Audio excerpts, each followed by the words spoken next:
Hello friends, आज हम देखने वाले हैं फिज़िक्स का lecture number 2 for ACF ranger राज्य वन सेवा के लिए। हम आज देखने वाले हैं फिज़िक्स का लेक्चर नंबर 2। तो याद होगा आप लोगों को कि जो पहला जो लेक्चर था वहाँ पे लास्ट हमने जो छोड़ा था वो था आपका इलेक्ट्रोमैग्नेटिक स्पेक्ट्रम पे। इलेक्ट्रोमैग्नेटिक स्पेक्ट्रम पे तो थोड़ा सा रिकॉल करते हैं और उसी पे हम देखते हैं आगे हमें और क्या चीज़ों की जानकारी रखनी है। तो ऐसा कुछ था इलेक्ट्रोमैग्नेटिक स्पेक्ट्रम जिसमें अलग अलग वेवलेंथ की जो लाइट्स थी उन्हें हमने अरेंज किया था। तो कुछ ऐसा था कि ये हमारा क्या था कि लेफ़्ट से राइट हम जब चलते हैं, लेफ़्ट से राइट इलेक्ट्रोमैग्नेटिक स्पेक्ट्रम में चलने पर वेवलेंथ तरंग दैर्ध्य क्या होता है, इंक्रीज़ होता है। और इसका यूनिट हमने क्या लिया था, माइक्रोमीटर्स में है ये, ठीक है, माइक्रोमीटर्स में। तो यहाँ लेफ़्ट से हम देखें तो सबसे पहले हमने क्या देखा था, गामा रेस था, दूसरा एक्सरे था, तीसरा जो था वो हमारा यूवी रेस था, यूवी रेस। उसके बाद यहाँ पर इंफ्रारेड रेस,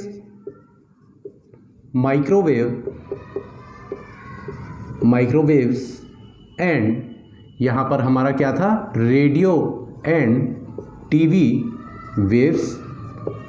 इसके बियॉन्ड 10 टू द पावर 9 के बियॉन्ड हम गए थे तो हमें क्या मिला था, इलेक्ट्रिकल पावर वेव्स। ये इंक्रीजिंग वेवलेंथ है। अब यहाँ पर हमने देखा था कि 10 टू द पावर -7 से कॉस्मिक रेस स्टार्ट हो जाती है। क्या, कॉस्मिक रेस स्टार्ट हो जाती है। ये था हमारा इलेक्ट्रोमैग्नेटिक स्पेक्ट्रम था। इसमें हमारा जो स्टडी है वो कहाँ पे फोकस था, आपका ये जो पोर्शन है जो यूवी रेस और इंफ्रारेड के बीच में है, जिसे हमने क्या कहा था, विजिबल पोर्शन ऑफ लाइट कहा था, जो कि 7 कलर्स है। ये कुछ ऐसा था, विबग्योर था ये, जिसमें हमने देखा था कि इसका वेवलेंथ कहाँ से स्टार्ट है, 0.39 माइक्रोमीटर से लेकर 0.77 माइक्रोमीटर तक। ये था हमारा विजिबल पोर्शन का क्या था, रेंज था, range of visible portion of light, range of visible portion of light. दृश्य प्रकाश का परास है कहाँ से, 0.39 माइक्रोमीटर से लेकर 0.77 माइक्रोमीटर तक विजिबल पोर्शन ऑफ लाइट है। तो देखिए इसमें हो क्या रहा है, लेफ्ट टू राइट हम जा रहे हैं तो क्या हो रहा है, वेवलेंथ इंक्रीज हो रहा है। इस पे हम कुछ क्वेश्चंस देखते हैं, जैसे कि ये तो एक क्वेश्चन था, ये हमारे क्या बोलते हैं एसीएफ रेंजर के एग्जाम में भी आ चुका है कि दृश्य प्रकाश की परास क्या होता है, रेंज ऑफ विजिबल लाइट। तो 0.39 माइक्रोमीटर से लेकर 0.77 माइक्रोमीटर तक था ये। अब देखिए ये पूछता है कि विजिबल पोर्शन के जस्ट पहले कौन सा रे होता है, कौन सा लाइट का जो पोर्शन होता है वो होता है, तो वो है आपका यूवी रेस, और जस्ट उसके बाद क्या होता है आपका इंफ्रारेड। इसको ध्यान रखेंगे। अब क्वेश्चन आता है कि which of the following has the maximum energy, ठीक है, विच of the following light has the maximum energy. तो वहाँ पे हम देखेंगे गामा रेस आता है, उसका आंसर है गामा रेस। जैसे कि आपको दे दिया रहेगा कि गामा रेस, एक्स रेस, आपका UV rays, infrared rays, which of the following has the maximum energy. तो आपका वो क्या होगा, वो होगा आपका gamma rays has maximum energy. अब ये एनर्जी कैसे निकालते हैं, इसके बारे में कैसे देखते हैं, एनर्जी की हम एनर्जी कैसे निकालते हैं। तो देखिए उसके पहले एनर्जी का रिलेशन हमको देखना है तो एनर्जी का रिलेशन दिया था आपका प्लांक ने दिया था।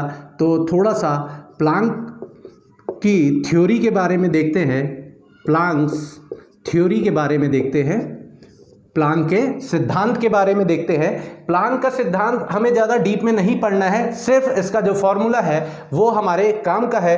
तो प्लांक ने बताया कि लाइट रे का जो एनर्जी होती है, लाइट रे की जो एनर्जी होती है वो बराबर होती है h न्यू के बराबर है। ये v नहीं, ये न्यू है। न्यू कहने का मतलब ये होता है आपका फ्रीक्वेंसी ऑफ लाइट, प्रकाश की आवृत्ति। ये होती है प्रकाश की आवृत्ति, होती है फ्रीक्वेंसी ऑफ लाइट रे। अब देखिए इसी को हम कुछ इस तरह से भी लिख सकते हैं, h equals to c by lambda, h equals to c by lambda. ये हमें ध्यान रखना है कि एनर्जी का रिलेशन क्या होता है, h equals to E equals to H C by lambda, जहाँ पर आपका h जो है वो प्लांक का नियतांक है, प्लांक्स कांस्टेंट है, जिसकी वैल्यू होती है 6.625 इंटू 10⁻⁻34। यूनिट को याद रखेंगे, जूल सेकेंड है। ये पूछा जाता है कि प्लांक कांस्टेंट का यूनिट क्या है, तो जूल सेकेंड होता है और ये स्टैंडर्ड वैल्यू है प्लांक कांस्टेंट की। अब देखिए यहाँ पर c क्या है, c is the velocity of light, प्रकाश का वेग है। और किस में लेना है यहाँ पर, एयर और वैक्यूम में, वायु या निर्वात में देखना है। तो उसका मान कितना होता है, 3 × 10⁸ मीटर पर सेकेंड होता है। अब देखिए ये दोनों तो हो गए कांस्टेंट, तो इनके बीच में संबंध क्या स्थापित हो रहा है, E और लेमडा के बीच में। E कहने का मतलब ऊर्जा और लेमडा कहने का मतलब आपका वेवलेंथ, तरंग दैर्ध्य। तो इनके बीच में जो संबंध है वो कैसा है, व्युत्क्रमानुपाती है। व्युत्क्रमानुपाती है, इन्वर्सली प्रोपोर्शनल है, इन्वर्सली प्रोपोर्शनल है। अब देखिए यहाँ पे एक चीज़ और देखनी है, जैसे आवृत्ति की बात की तो पूछा जाता है कि मैक्सिमम फ्रीक्वेंसी किसकी होगी या मैक्सिमम एनर्जी किसकी होगी, मिनिमम एनर्जी किसकी होगी। तो एक और संबंध बनता है यहाँ से, जो न्यू होता है, न्यू को F भी लिखते हैं, ठीक है। तो ये क्या किसके बराबर होता है, lambda.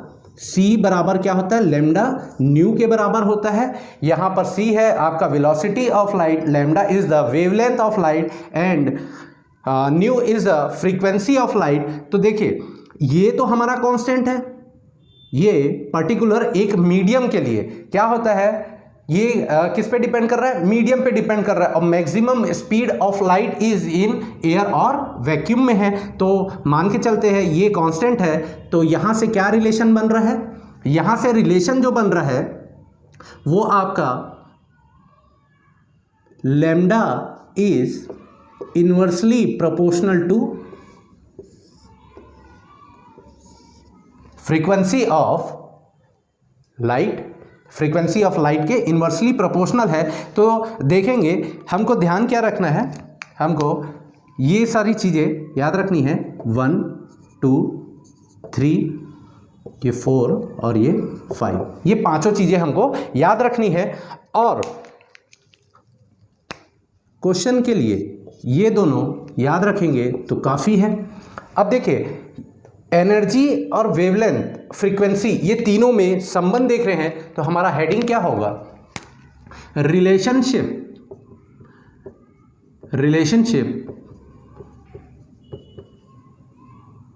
Between energy, wavelength and frequency of light. ये हमारा हेडिंग है, हेडिंग डाल लेंगे आप लोग। ये क्या देख रहे हैं, प्रकाश की ऊर्जा, तरंग दैर्ध्य और उसकी आवृत्ति में संबंध देख रहे हैं। तो relationship between frequency, energy and wavelength of light, तो ये उसके रिलेशन है। अब देखिए E is inversely proportional to lambda, and lambda is inversely proportional to nu. तो ई और न्यू में क्या रिलेशन बन रहा है? They are directly proportional. कैसे है? दोनों समानुपाती हैं। ऊर्जा और आवृत्ति एक दूसरे के कैसे हैं? समानुपाती है। तो ये हमारा एक और रिलेशन बन गया। ये 6 रिलेशंस हमको याद रखने हैं, और 6 नहीं याद रखना है तो केवल और केवल इनको 4, 3, 5 एंड 6 को याद रखेंगे। यहाँ से हमारे क्वेश्चंस बनेंगे। तो यहाँ तक समझ आया? प्लांक की थ्योरी के अकॉर्डिंग प्रकाश की जो ऊर्जा है वो किसके बराबर होती है? h न्यू के बराबर होती है। और यहाँ पर h हमारा क्या है? प्लांक का नियतांक है, जिसका मान होता है 6.625 इंटू 10⁻⁻34 जूल सेकेंड। इसको याद रखेंगे, यूनिट को जूल सेकेंड को। और c जो है वो वेलोसिटी ऑफ लाइट है। उसके बाद आवृत्ति में क्या संबंध है, ऊर्जा में क्या संबंध है, और ऊर्जा और आवृत्ति में क्या संबंध है, इतना हमें ध्यान रखना है। तो आगे चलते हैं, देखते हैं कि क्वेश्चंस कैसे बनते हैं। यहां से देखते हैं हम कि क्वेश्चंस कैसे बनते हैं। तो एक छोटा सा हम टेबल बनाएंगे। हमारी जो स्टडी है वो कहाँ पे फोकस है? हमारी जो स्टडी है वो फोकस है इस पोर्शन पे। इसको हमने क्या कहा है? Visible portion of light.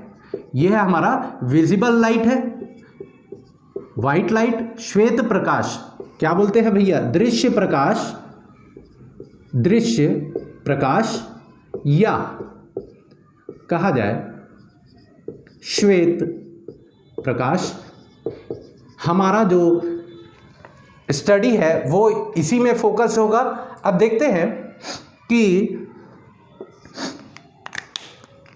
एक छोटा सा टेबल देखते हैं। टेबल से ही पूरा सब क्लियर हो जाएगा।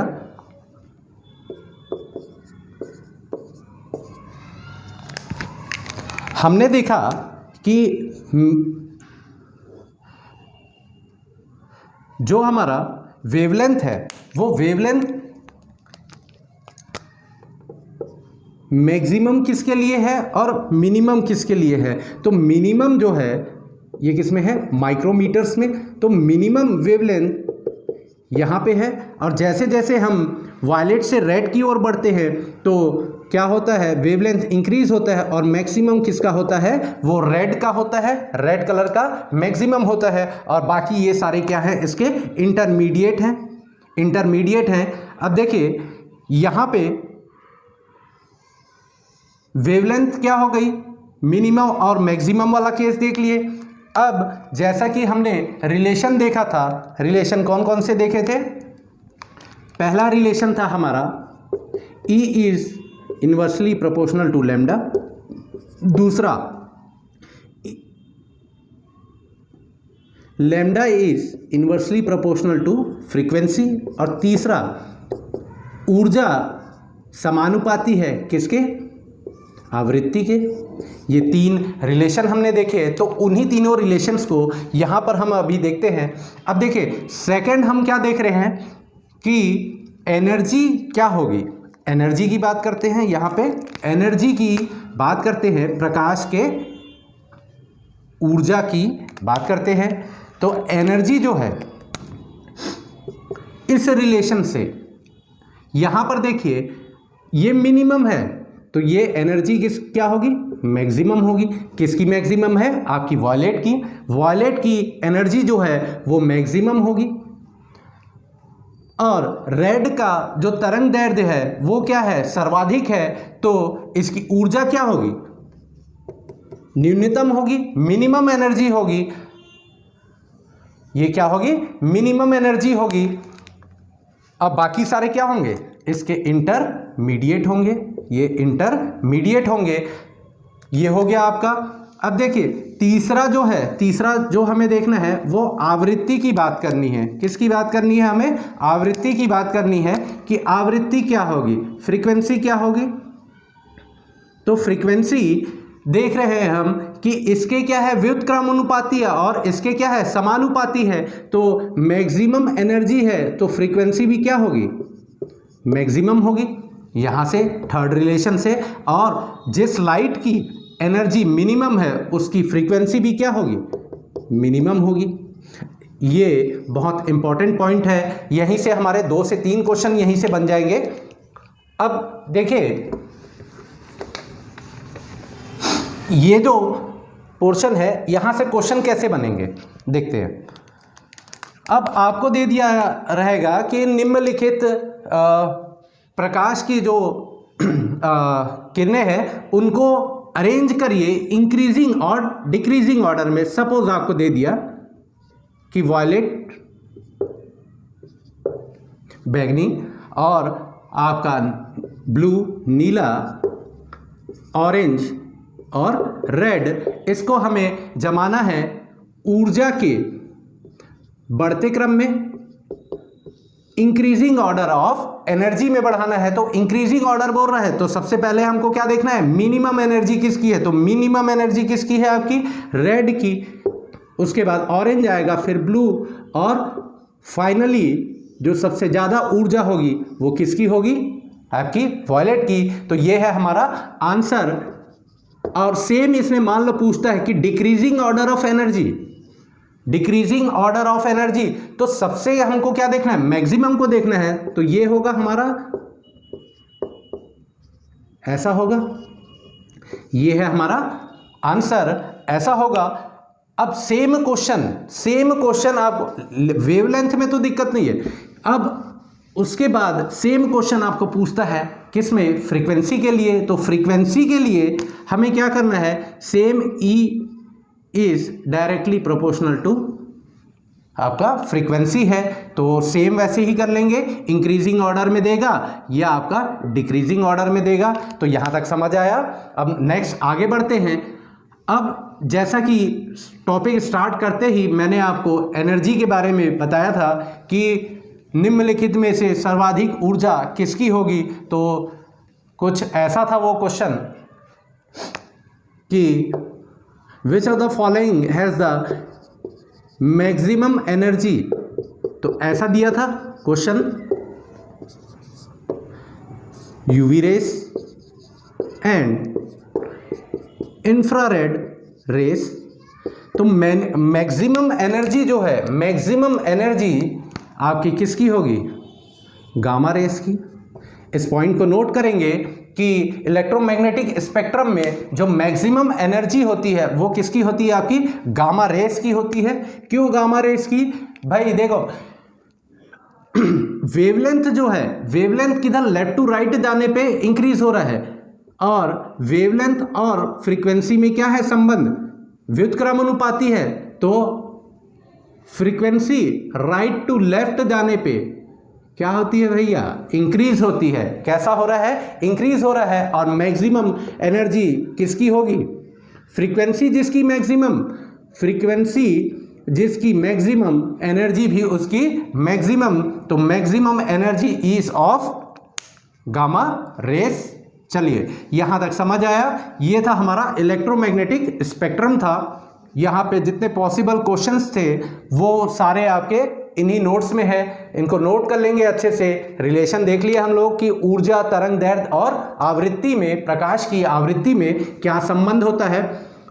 तो अब डायरेक्टली हम अपने टॉपिक पे आते हैं।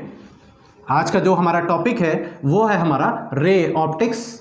हमारा जो सिलेबस है एशिया फ्रेंजर का, राज्य वन सेवा का, उसमें हमको जो पढ़ना है वो है हमारा रे ऑप्टिक्स है। हमको वेव ऑप्टिक्स नहीं पढ़ना है।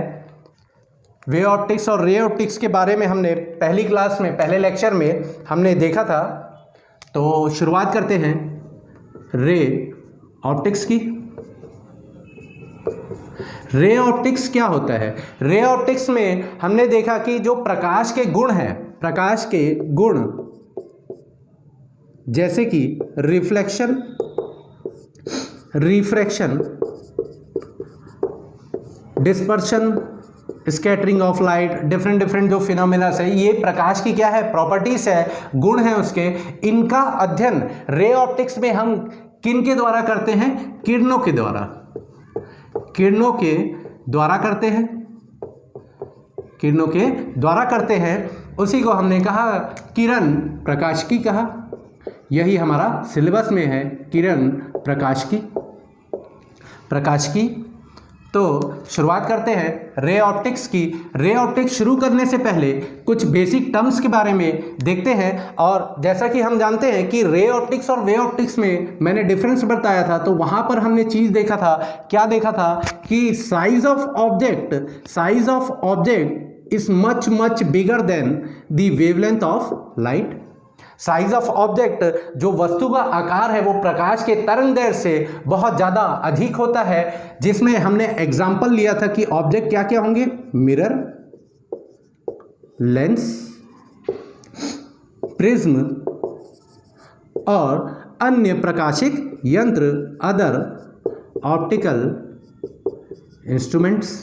ये था हमारा रे ऑप्टिक्स था कि यहाँ पर ऑब्जेक्ट का साइज जो होता है प्रकाश के तरंगदैर्घ्य से बहुत ज़्यादा अधिक होता है।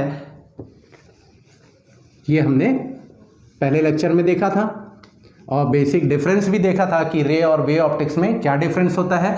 अब चलिए यहाँ पे हमें 3 पॉइंट देखना पड़ेगा कि रे ऑप्टिक्स हमें क्या बताता है प्रकाश के बारे में। रे ऑप्टिक्स बताता है कि लाइट ट्रेवल्स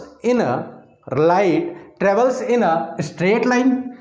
प्रकाश जो है सीधी गति में चाल करता है, प्रकाश जो है सीधी गति में चाल करता है, light travels in a straight line. और इस फिनोमिना को बोला जाता है, प्रकाश की इस प्रॉपर्टी को बोला जाता है rectilinear propagation of light. Rectilinear propagation of light क्या कहा जाता है, रेक्टिलिनियर प्रोपोगेशन ऑफ लाइट, मतलब प्रकाश जो है वो कैसी चाल करती है,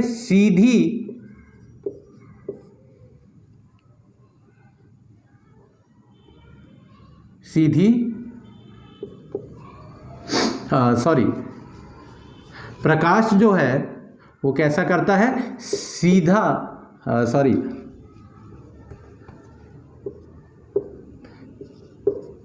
सीधे पथ में गमन करता है, प्रकाश जो है सीधे पथ में गमन करता है। Light travels in a straight line, और इसी को हम क्या कहते हैं, रेक्टिलिनियर प्रोपोगेशन ऑफ लाइट कहते हैं। अब देखिए दूसरा, जो प्रकाश का पथ होता है,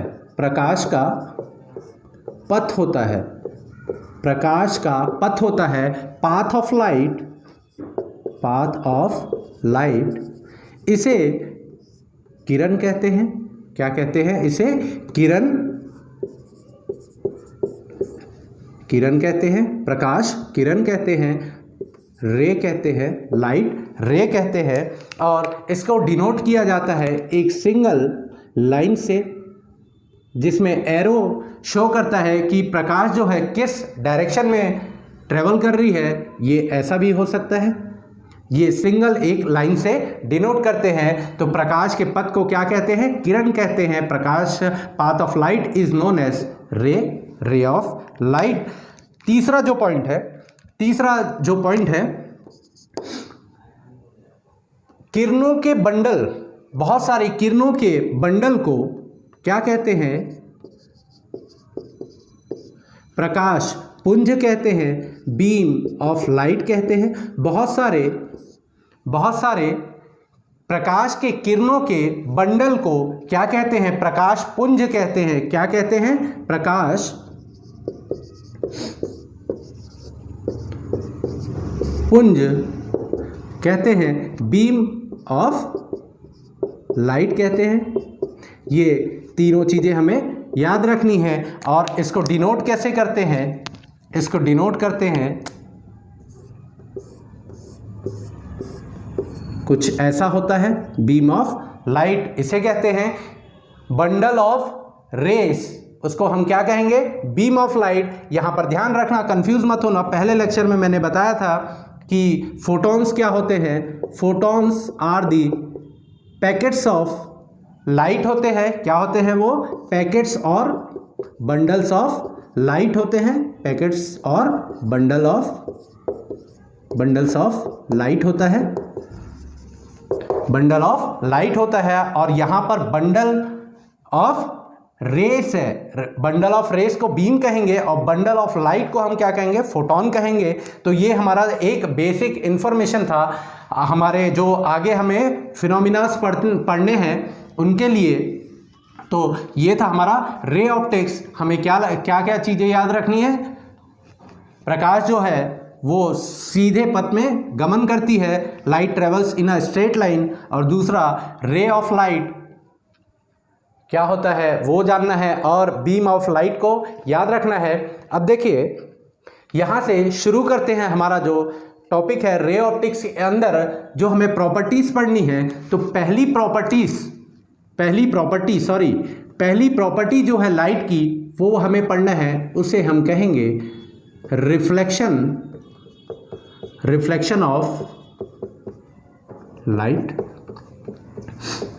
ऑफ लाइट देखना है हमें। प्रकाश का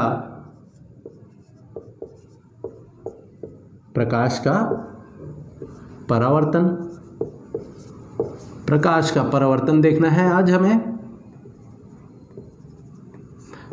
तो देखिए प्रकाश का परावर्तन, इसे हम डिफाइन कैसे करेंगे। तो प्रकाश के परावर्तन, रिफ्लेक्शन ऑफ लाइट को बोला जाता है कि phenomenon of bending of light is known as reflection of light. प्रकाश की किरणों की मुड़ने की परिघटना को क्या कहते हैं, प्रकाश का परावर्तन कहते हैं। तो क्या होगा भैया, ये phenomenon of bending of light,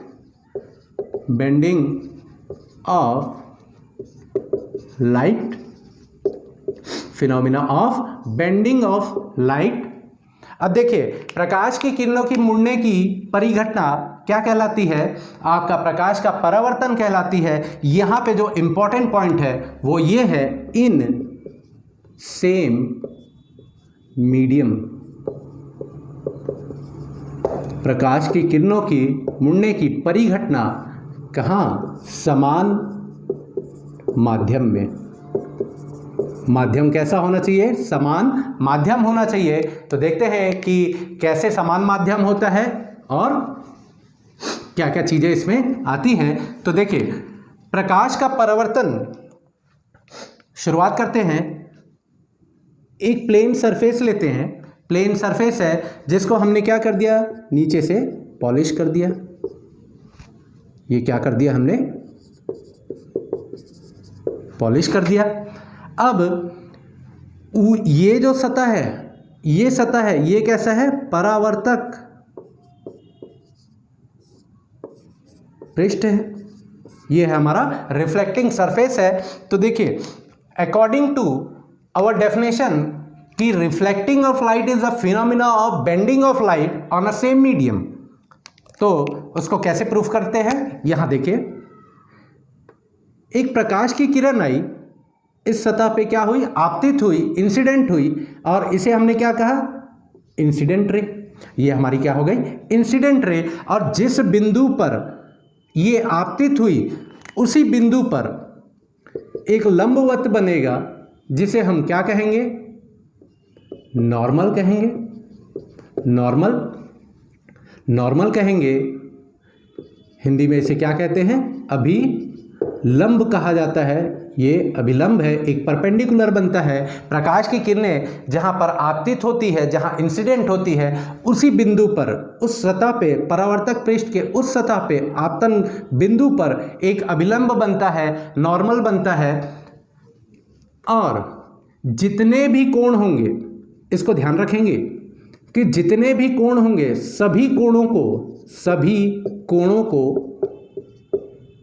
को यहीं से मापा जाएगा। all the angles are measured from normal, all the angles are measured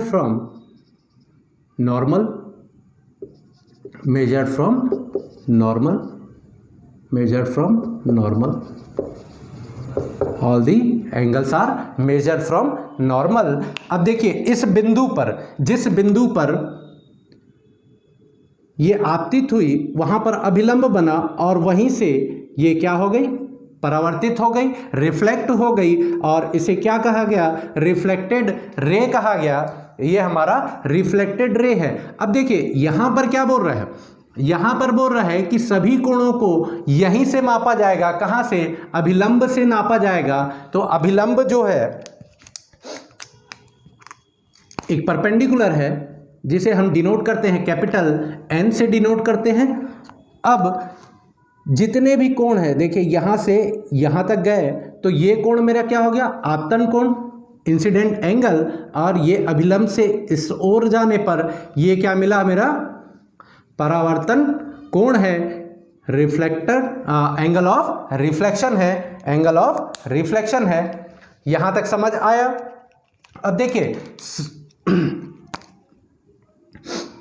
जैसा कि डेफिनेशन में हमने देखा कि फिनोमिना ऑफ बेंडिंग और flight in a same medium, मतलब यहाँ पे प्रकाश की किरण कहाँ से आई, मान लो ये मीडियम है मेरा, एयर है, वायु है, तो वायु में आई और कहाँ पे मुड़ गई, वायु में ही मुड़ गई। क्या इस सरफेस के नीचे ये गई, नहीं गई, ये क्या हुआ, सेम मीडियम पे रिफ्लेक्ट हो गई, और इसे कहा गया प्रकाश की किरणों की मुड़ने की परिघटना, और कहाँ पर, समान माध्यम पर, समान माध्यम पर।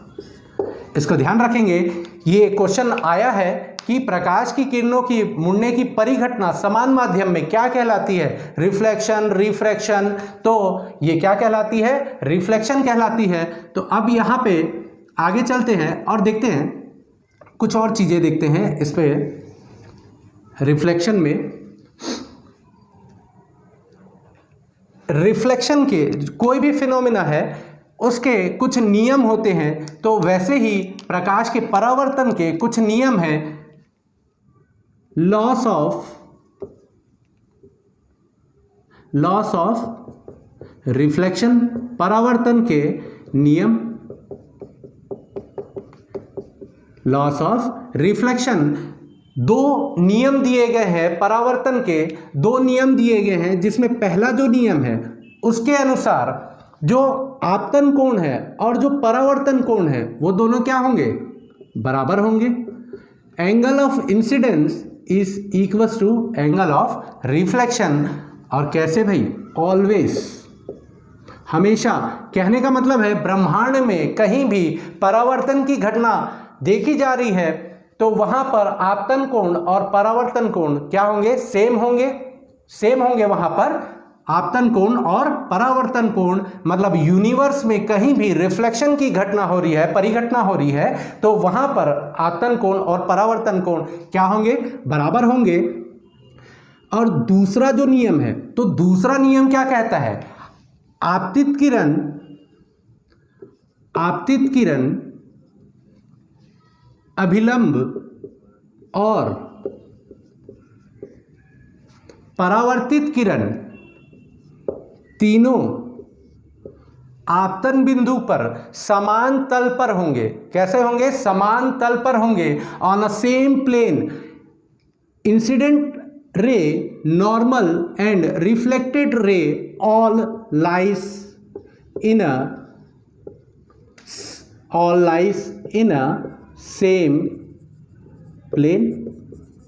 सभी जो हैं वो क्या होंगे, समान तल पर होंगे। कहां पर, आपतन बिंदु पर, इंसिडेंट पॉइंट पे, on the point of incident all three lies on a same plane. अब सेम प्लेन कहने का मतलब कौन सा प्लेन, ये प्लेन नहीं, ये कौन सा प्लेन है मेरा, ये प्लेन है। जैसे कि ये इंसिडेंट रे हो गया, ये नॉर्मल बना, और ये हमारा क्या है, रिफ्लेक्टेड रे। तो ये तीनों क्या है, इस सेम प्लेन पे है। कौन से प्लेन पे, सेम प्लेन पे, इस प्लेन पे बन रहा है। और ये अलग है, ये प्लेन क्या है, रिफ्लेक्टिंग प्लेन ऑफ रिफ्लेक्शन है, ये अलग है। इसके कैसा बन रहा है, 90 डिग्री बन रहा है। ये प्लेन मेरा क्या हो गया, प्लेन ऑफ रिफ्लेक्शन हो गया, परावर्तक सतह हो गया। और ये जो है, ये तल कैसा हो गया, ये हमारा क्या हो गया, सेम प्लेन हो गया। और ये इस प्लेन के कैसा है, 90 डिग्री है, लंबवत है ये। तो all three lies on a same plane, ये हमारा क्या हो गया, दो नियम हो गए। और ये दोनों नियम ब्रह्मांड में कहीं पर भी आपका जो परावर्तन की परिघटना देखी जाएगी वहां पर ये दोनों नियम आपके लागू होंगे। इन दोनों नियमों को याद रखेंगे। एक छोटा सा क्वेश्चन देखते हैं, हल्का सा। इस पे कैसे आता है क्वेश्चन, सिंपल क्वेश्चन रहेगा। जैसे कि मान लो ये दे दिया, ये परावर्तक पृष्ठ है, परावर्तक पृष्ठ और परावर्तित किरण के मध्य का कोण मान लो 30 डिग्री दिया है। मतलब angle between reflecting surface and reflected रे कितना दिया है, 30 डिग्री दिया है। परावर्तक पृष्ठ और परावर्तित किरण के मध्य का जो कोण है वो 30 डिग्री दिया है। और बोला क्या है, find the angle of incidence. तो find the angle of incidence, तो यहां से देखेंगे, यहां पर कैसा बन रहा है, ये कुछ ऐसा है और ये हमारा क्या है 90 डिग्री। ये कोण मेरा एंगल आर है और ये दिया है मेरा 30 डिग्री दिया है। तो एंगल आर प्लस 30, ये कौन सा 30 है, ये वाला 30 है। Angle between reflecting surface and reflected रे दोनों मिलके कितना बन रहा है, 90 डिग्री बन रहा है। तो क्या करेंगे, एंगल आर यहां से निकल जाएगा, तो 90 माइनस 30 इक्वल्स टू 60 डिग्री हो गया। तो आर मेरा क्या आ गया, 60 डिग्री आ गया। तो फ्रॉम फर्स्ट लॉ से क्या हो गया, एंगल आई बराबर एंगल आर है। तो आर मुझे दिया है 60, तो एंगल आई कितना होगा, 60 होगा वो भी। तो एंगल आई मेरा क्या आ गया, angle I equals to 60 degree. ये मेरा आंसर हो गया। सिंपल था क्वेश्चन। सेम क्वेश्चन यहां इस वाले पृष्ठ से दे देगा, तो वहां से हमको आर निकालने के लिए पूछेगा, तो आर निकाल लेंगे। चलिए, ये सिंपल एक क्वेश्चन था। अब एक छोटा सा कंसेप्ट देखते हैं इसी के अंदर। देखिए, प्रकाश की किरण को इस, मान लो ये परावर्तक पृष्ठ नहीं होता, रिफ्लेक्टिंग सरफेस नहीं होता, तो क्या होता, प्रकाश की जो किरण है वो यहाँ से सीधी ऐसे चले जाती, ये सीधी चले जाती ऐसा। लेकिन परावर्तक पृष्ठ होने के कारण इसका क्या हुआ, रिफ्लेक्शन हो गया, परावर्तन हो गया, और ये अपने पथ से क्या हो गई, विचलित हो गई। और इसको मिटाते हैं, ये अपने पथ से कितना विचलन की, समझ रहे हैं, अपने पाथ से कितना डेविएट हुई, तो उसी को हम यहाँ पे देखते हैं। और इसे बोला जाता है एंगल ऑफ डेविएशन, विचलन का कोण या विचलन कोण कहते हैं। अब देखिए, जाना ऐसा था, लेकिन क्या हुआ, ये अपने पथ से इतना मुड़ गई, कितना मुड़ गई, इतना मुड़ गई। इसको डिनोट कर देते हैं लैम्डा से, और ये हमारा क्या कहलाता है, एंगल ऑफ डेविएशन कहलाता है, विचलन कोण कहलाता है। अब देखिए, इसको यदि मैं देखूं, ये था इंसिडेंट रे, ये इंसिडेंट रे था, इस सरफेस पे पॉइंट ऑफ इंसिडेंस पे टकराने के बाद ये चला गया, ऐसा था, ये चला गया। जाना कैसा था, इसको ऐसा था। तो ये क्या हुआ, ये जो एंगल है ये कितना है, 180 डिग्री, 180 डिग्री बन रहा है। और मुझे निकालना क्या है, ये निकालना है, एंगल डेल निकालना है, विचलन कोण निकालना है। तो कैसे निकालूंगा, angle I plus angle R plus angle del equals to क्या हो गया, 180 डिग्री हो गया। अब जैसा कि हम जानते हैं फर्स्ट लॉ से, फर्स्ट लॉ ऑफ रिफ्लेक्शन से। वहां पर I बराबर क्या होता है R के, तो क्या इसको ऐसा लिख सकता हूं, ये 2I के बराबर या 2R के बराबर, इन दोनों को I इक्वल्स टू R है, तो इसको I प्लस R की जगह I पुट कर दूं तो 2I हो गया, plus del equals to 180 degree, या एंगल डेल इक्वल्स टू कितना हो गया 180 माइनस एंगल 2I हो गया। ये हमारा विचलन कोण का मान है। R के फॉर्म में पूछा तो R के फॉर्म में लिखेंगे 2R हो जाएगा यहाँ पे, और I के फॉर्म में लिखा तो ये 2I हो गया। इसको ध्यान रखेंगे, जिस प्रकाश की किरण आपतन बिंदु से परावर्तित हो जाती है और जितने अपने पथ से जितना विचलन करती है वो क्या होता है, एंगल ऑफ डेविएशन होता है। जितना डेविएट हो जाती है अपने पाथ से, प्रकाश की किरण अपने पाथ से जितना डेविएट होती है वो क्या कहलाता है, एंगल ऑफ डेविएशन कहलाता है, विचलन कोण कहलाता है। इसको ध्यान रखेंगे। अब आगे देखते हैं, यहाँ तक समझ आया। ये क्वेश्चन पूछा जाता है कि विचलन कोण क्या होता है, और विचलन कोण का मान निकालने के लिए छोटा सा न्यूमेरिकल भी आता है। यहाँ तक समझ आया। अब ये तो था जो हमारा ये प्लेन सरफेस था। मान लो आपको यदि दिया है एक स्फेरिकल सरफेस दिया है, मान लो एक स्फेरिकल सरफेस दिया और उसको क्या कर दिया, अंदर से पॉलिश कर दिया है। ये अंदर से पॉलिश कर दिया गया है, ये पॉलिश है। अब ये जो है पूरी सतह जो है, इस गोले का पूरा सतह जो है वो कैसा हो गया, परावर्तक पृष्ठ बन गया, रिफ्लेक्टिंग सरफेस बन गया। अब मान लो प्रकाश की एक किरण ये इसका मान लो केंद्र है, क्या है ये, इसका सेंटर ऑफ स्फीयर है। अब मान लो प्रकाश की एक किरण इस स्फेरिकल सरफेस के सतह में कहीं पर भी प्रकाश की किरण आपतित होती है, ये क्या है, मेरा एंगल इंसिडेंट रे है। तो देखिए, जिस बिंदु पर इंसिडेंट हुआ वहीं पर मेरा क्या बनेगा, नॉर्मल बनता है, ये हमें पता है। अब देखिए क्वेश्चन आता है कि normal for a spherical surface, normal कहाँ पे बनेगा, नॉर्मल कहाँ से पास होगा, तो हमेशा ध्यान रखेंगे कि वो जो नॉर्मल है वो हमेशा उसके सेंटर से पास होगा। कहाँ से पास होगा, सेंटर से पास होगा। ये हमारा बन गया नॉर्मल। जितना एंगल ये है उतना ही एंगल इधर लेके बना देंगे हम क्या, रिफ्लेक्टेड रे बना देंगे। आया समझ में कि फॉर अ स्फेरिकल सरफेस, इसको लिखेंगे for a spherical surface normal should always pass through its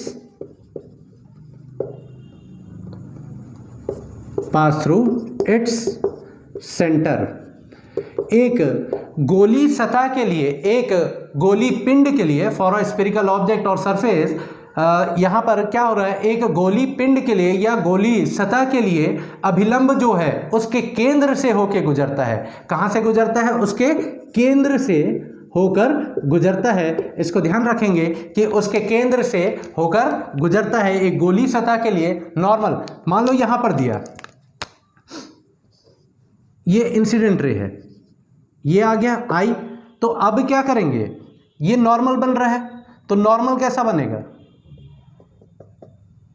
और ये कहाँ से पास होगा, इसके सेंटर से पास होगा। जितना एंगल ये है उतना ही एंगल यहाँ लिए और ये बना दिए एंगल ऑफ, ये हो गया हमारा रिफ्लेक्टेड रे हो गया। तो इस चीज़ को ध्यान रखेंगे, ये बहुत इंपॉर्टेंट पॉइंट है। स्टेटमेंट वाला क्वेश्चन आता है तो वहाँ पर ये कूट वाले प्रश्नों में ये पूछा जाता है कि स्फेरिकल सरफेस के लिए जो नॉर्मल है वो कहाँ से पास होगा, तो वो उसके सेंटर से पास होगा।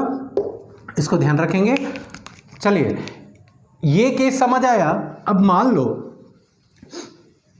एक कंडीशन ऐसा आता है कि जो हमारा परावर्तक पृष्ठ है जो रिफ्लेक्टिंग सरफेस है, अगर लाइट रे उसके नॉर्मल, उसके परपेंडिकुलर इंसिडेंट होती है, तब क्या होता है।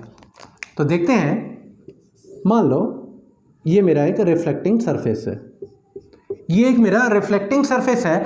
अब यहाँ पे जो लाइट रे है वो इसके कैसे आ रही है, इसके परपेंडिकुलर आ रही है, लंबवत आ रही है। ये मेरा आई हो गया, इंसिडेंट हुआ। अब हम जानते हैं कि जिस बिंदु पर आपतित हुए प्रकाश की किरण आपतित हुई, उसी बिंदु पर क्या बनता है, परपेंडिकुलर बनाने से वो बन जाता है हमारा अभिलंब, नॉर्मल बनता है। ये बन गया सेम, इसी बिंदु पर सेम क्या बनेगा, परपेंडिकुलर बनेगा, और वो हमारा नॉर्मल है। अब देखिए एन नॉर्मल और आई के बीच का एंगल कितना है, 0 डिग्री है। क्यों? क्योंकि भाई वहीं पर गिरा और वहीं पर अभिलंब बन गया, नॉर्मल बन गया, तो दोनों के बीच का एंगल क्या हो गया, एंगल हो गया 0 डिग्री हो गया। जैसा कि हम जानते हैं कि सभी कोणों को कहाँ से मापा जाता है, आपका नॉर्मल से मापा जाता है। तो मेरा आई क्या हो गया, 0 डिग्री हो गया। अब फर्स्ट लॉ ऑफ रिफ्लेक्शन से हम जानते हैं कि एंगल आई बराबर क्या होता है, एंगल आर। इसका मतलब यहाँ पर दोनों क्या होंगे, 0 होंगे। तो इस केस को बोला जाता है नॉर्मल रिफ्लेक्शन का केस। नॉर्मल रिफ्लेक्शन के केस में क्या हो रहा है, जो इंसिडेंट रे है वो सरफेस के कैसे आ रही है, 90 डिग्री पे आ रही है, परपेंडिकुलर गिर रही है, और वहीं पर क्या हो रहा है, एक नॉर्मल बन रहा है। तो आई और एन के बीच का जो एंगल होता है वो 0 है। और फर्स्ट लॉ से हम जानते हैं कि आई बराबर आर होता है। तो यहाँ पर दोनों क्या होगा, एंगल ऑफ रिफ्लेक्शन भी क्या होगा, वो होगा आपका 0 होगा, वो कुछ ऐसा बनेगा। तो ये तीनों क्या है, सेम लाइन पे लाई कर रहे हैं। तो कौन से केस में आई एन और आर सेम लाइन पे लाई करते हैं, तो वो केस है मेरा नॉर्मल रिफ्लेक्शन का केस है। परपेंडिकुलर रिफ्लेक्शन भी बोल देते हैं कई बार। तो नॉर्मल रिफ्लेक्शन को याद रखेंगे। यहाँ तक हमारा जो रिफ्लेक्शन का कंसेप्ट है वो समझ आया होगा कि प्रकाश की किरणों की मुड़ने की परिघटना कहाँ पे, समान माध्यम में, वो कहलाती है प्रकाश का परावर्तन कहलाती है। Phenomena of bending of light on a same medium is known as reflection of light. तो यहाँ पे मीडियम मेरा क्या हो गया, सेम हो गया। अब देखते हैं टाइप्स ऑफ रिफ्लेक्शन, हेडिंग डाल लेंगे आप लोग, टाइप्स ऑफ रिफ्लेक्शन। एक क्वेश्चन यहां से आपका 2016 या 17 में एसीएफ के पेपर में यहां से एक क्वेश्चन आया था, टाइप्स ऑफ रिफ्लेक्शन से परावर्तन के प्रकार,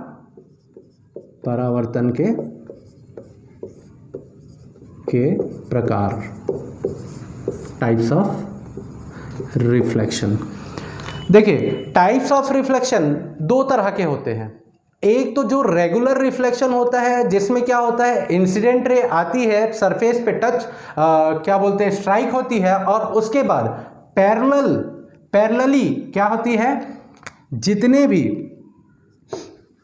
भी जो लाइट रेस हैं वो क्या होते हैं, सरफेस पे स्ट्राइक होने के बाद कैसा चले जाते हैं। ये हमारा क्या है, रिफ्लेक्टिंग सरफेस है। तो प्रकाश की किरण आई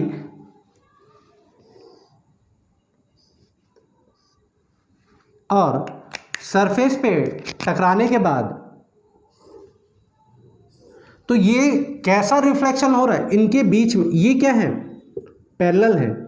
कैसा है, पैरेलल है। ये क्या हो रहा है, यहाँ पे रिफ्लेक्शन जो है वो कैसा हो रहा है, पैरेलली रिफ्लेक्ट हो रही है। जो प्रकाश की परावर्तित किरणें हैं एक दूसरे के क्या हैं, समांतर हैं। कैसी हैं? पैरेलल रेस है। रिफ्लेक्शन के बाद प्रकाश की किरणें क्या होती हैं? समांतर रहती हैं। तो वैसे रिफ्लेक्शन को, वैसे परावर्तन को कहा जाता है रेगुलर रिफ्लेक्शन। रेगुलर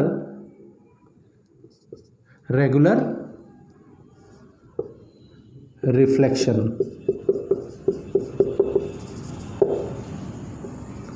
ये हो गया हमारा रेगुलर रिफ्लेक्शन। यहां तक समझ आया? तो जितने भी एग्जाम्पल में क्या देखते हैं? एग्जाम्पल में जैसे मिरर में होता है, मिरर में होता है जो रिफ्लेक्शन, तो वो कैसा रहता है आपका? वो प्लेन सरफेस है। तो प्लेन सरफेस होने के कारण वहां पे क्या हो रहा है?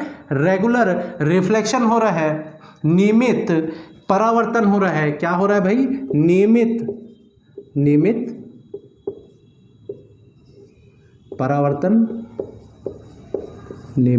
परावर्तन हो रहा है।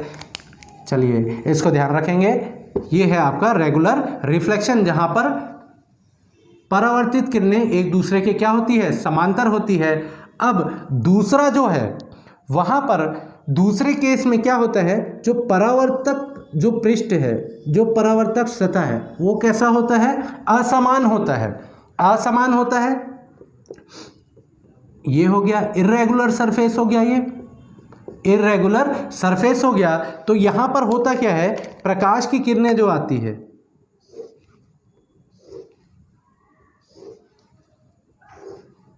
ये प्रकाश की किरणें समतल सतह नहीं है, असमान सतह है। तो ये क्या होगा?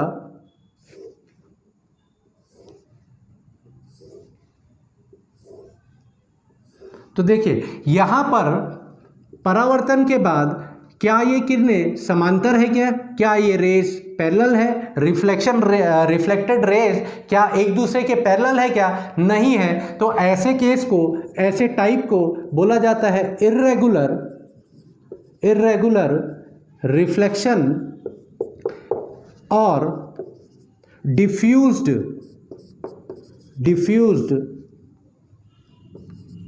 रिफ्लेक्शन। अनियमित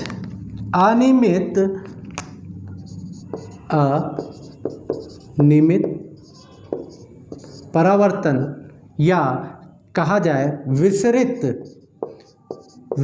परावर्तन है। ये अनियमित और विसरित परावर्तन है। अब इसका उदाहरण जो क्वेश्चन आया था उसमें दिया गया था कि मान लो एक धूल का एक कण है, तो वहां से जो परावर्तन हो रहा है, जो प्रकाश का परावर्तन हो रहा है, तो वो कैसा होगा? तो वो कैसा था?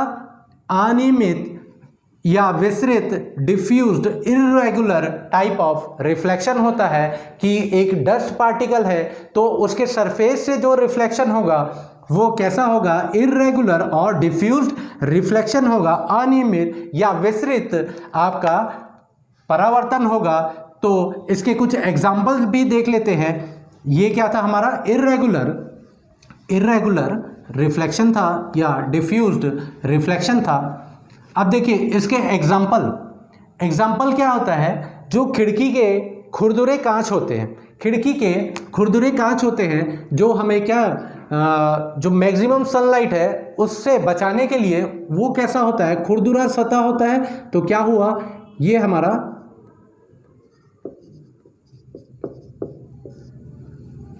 खुरदरे खिड़की के जो कांच होते हैं,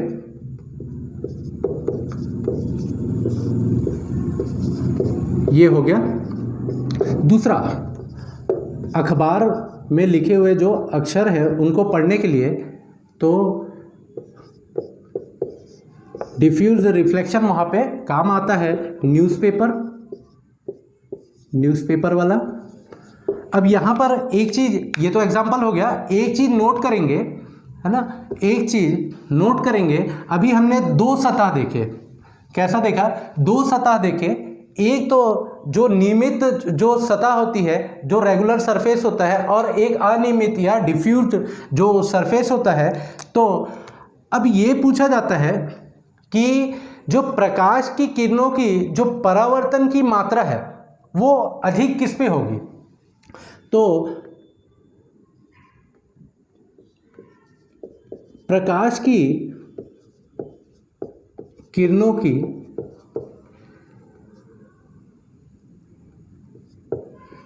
की परावर्तन की मात्रा किस पर निर्भर करती है?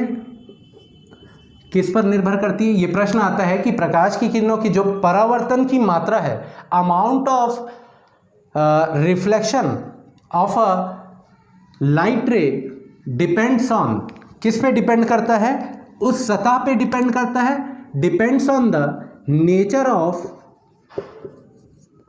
ऑफ सरफेस, कि कितनी मात्रा आपका परावर्तित होगी, प्रकाश की किरणों की कितनी मात्रा जो आपकी परावर्तित होगी, वो किस पे डिपेंड करता है? नेचर ऑफ सरफेस पे, कि वो कैसा सरफेस है, रेगुलर है कि इर्रेगुलर है, रेगुलर सरफेस है कि इर्रेगुलर सरफेस है, तो उस पे डिपेंड करेगा कि प्रकाश की किरणों की कितनी मात्रा आपका परावर्तित होगी। तो किस पे डिपेंड करता है? परावर्तक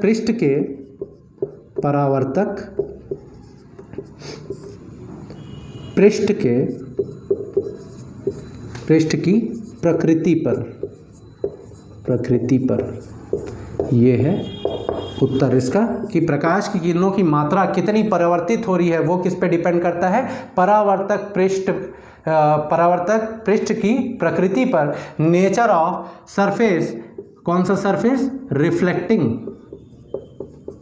सरफेस पे डिपेंड करता है। तो अब मैक्सिमम जो है प्रकाश की मात्रा वो किस पे होगी? इर्रेगुलर की तुलना में जो प्रकाश की मात्रा जो परावर्तित हो रही है रेगुलर में, वो क्या होगी?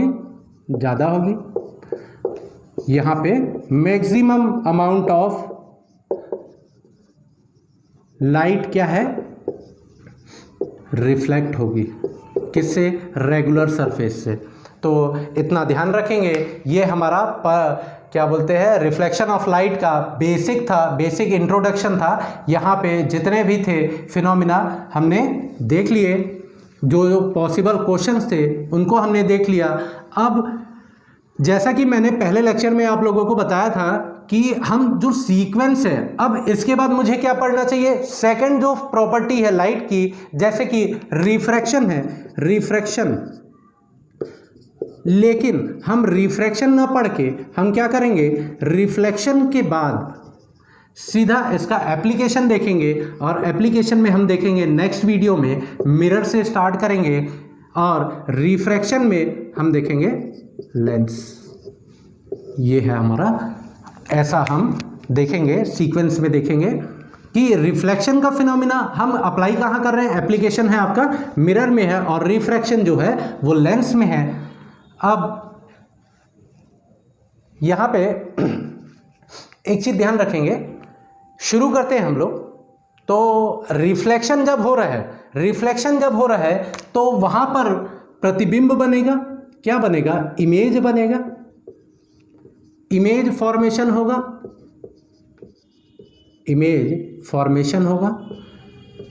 ध्यान होगा आप लोग को कि जो इंट्रोडक्शन वाली क्लास थी वहाँ पे हमने देखा था कि लाइट की स्टडी ऑप्टिक्स में हम 3 मेन पॉइंट्स पे करते हैं कि नेचर कैसा होगा, प्रॉपर्टी कैसी होगी, और इमेज फॉर्मेशन की जो बात कही है हमने, उसी को हम यहाँ पे देखते हैं कि इमेज फॉर्मेशन कैसा होगा, कि इमेज कब फॉर्म होगा, प्रतिबिंब कब बनेगा, प्रतिबिंब संरचना कब होती है। तो प्रतिबिंब संरचना के लिए जो परावर्तित किरणें हैं वो वास्तविक में मिले या मिलती हुई प्रतीत हो।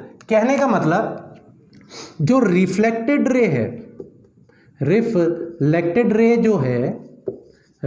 रेज जो है वो या तो एक्चुअल में मीट करे या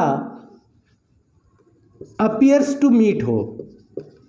अपीयर्स टू मीट हो, मतलब वास्तविक में मिले, वास्तविक में मिले या मिलती हुई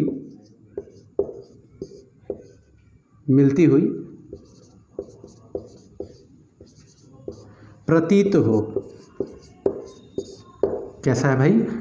वास्तविक में मिले या मिलती हुई प्रतीत हो। जैसे कि मान लो ये एक किरण है, कौन सी किरण? परावर्तित किरण। ये दूसरी परावर्तित किरण है।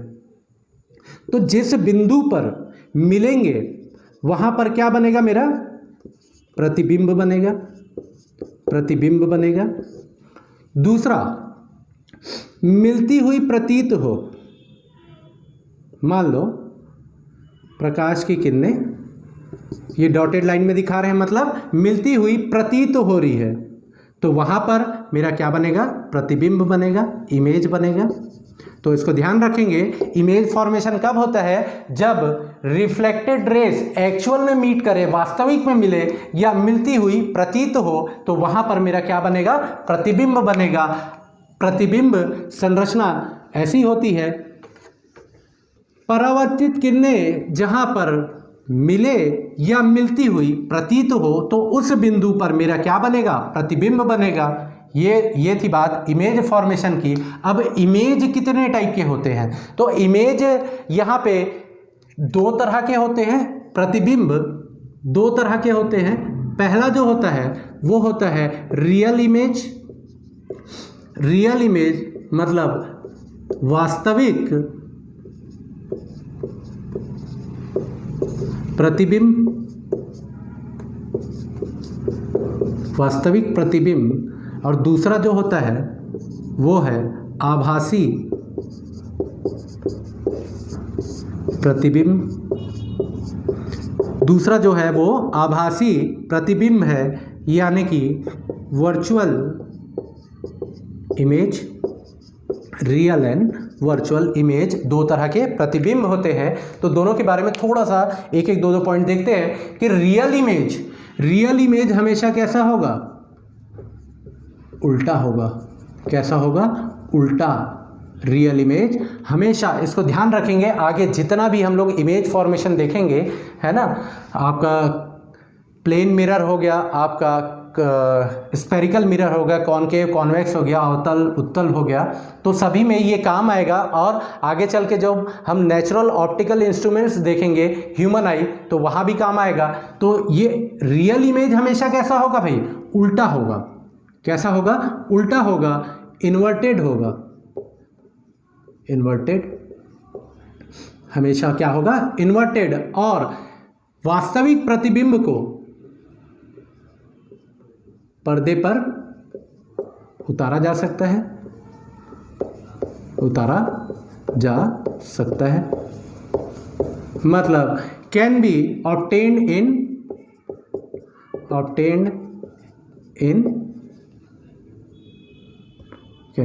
इन screen. Real image can be obtained in screen. अब देखिए, वर्चुअल इमेज जो होता है वो हमेशा कैसा होगा? सीधा होगा। आभासी प्रतिबिंब जो होगा वो हमेशा क्या होगा? सीधा होगा। मतलब कैसा होगा? इरेक्ट होगा। इरेक्ट होगा, सीधा होगा। और इसे पर्दे पर नहीं लिया जा सकता। Can't be obtained in screen. इसको ध्यान रखेंगे। एग्जाम्पल थोड़ा सा बता देता हूँ।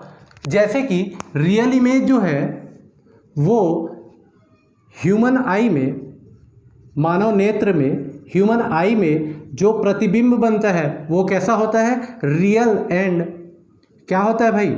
इन्वर्टेड होता है। रियल एंड इन्वर्टेड होता है। कहाँ पर? रेटिना पर। ये आगे चल के इसको सीधा कर देता है। कौन? ब्रेन में ये सीधा हो जाता है। लेकिन रेटिना पे ये क्वेश्चन भी आता है, आगे इसको बहुत डिटेल में देखेंगे। तो रियल इमेज कहाँ पे बन रहा है, ह्यूमन आई में बन रहा है, ह्यूमन आई के रेटिना में बन रहा है। और वहाँ पर कैसा होता है, वो रेटिना पे इमेज, ध्यान रखेंगे, रेटिना पे इमेज जो है उल्टा होता है, थ्रू ऑप्टिक नर्व्स वो ब्रेन पे जाके वो उसको ब्रेन हमारा क्या कर लेता है, सीधा कर लेता है। तो ये एक इसका एग्जाम्पल था।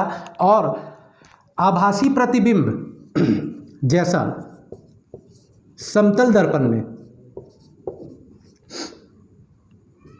समतल दर्पण में कैसा बनता है, आभासी प्रतिबिंब बनता है, और ये कैसा होता है, सीधा होता है ना भाई। जैसा हम सुबह क्या करते हैं, जब आईने के सामने खड़े होते हैं तो हमें क्या दिखता है, हमारा प्रतिबिंब दिखता है, और वो कैसा दिखता है, सीधा दिखता है। कैसे समतल दर्पण में प्रतिबिंब आभासी होता है उसको बहुत डिटेल में देखेंगे नेक्स्ट वीडियो में, हम लेक्चर नंबर 3 में, जहाँ से हम मिरर की शुरुआत करेंगे। तो होप सो यहाँ तक समझ आया होगा। तो इतना जो था, आप लोगों को क्या करना है, नोट्स बनाइए इसका, और जहाँ भी क्वेश्चंस मिले उसको प्रैक्टिस करते रहिए। तो थैंक यू फ्रेंड्स, यहाँ पर मैं लेक्चर को क्लोज करता हूँ। नेक्स्ट लेक्चर जो रहेगा वो हमारा रहेगा आपका मिरर पे रहेगा, मिरर देखेंगे। Thank you.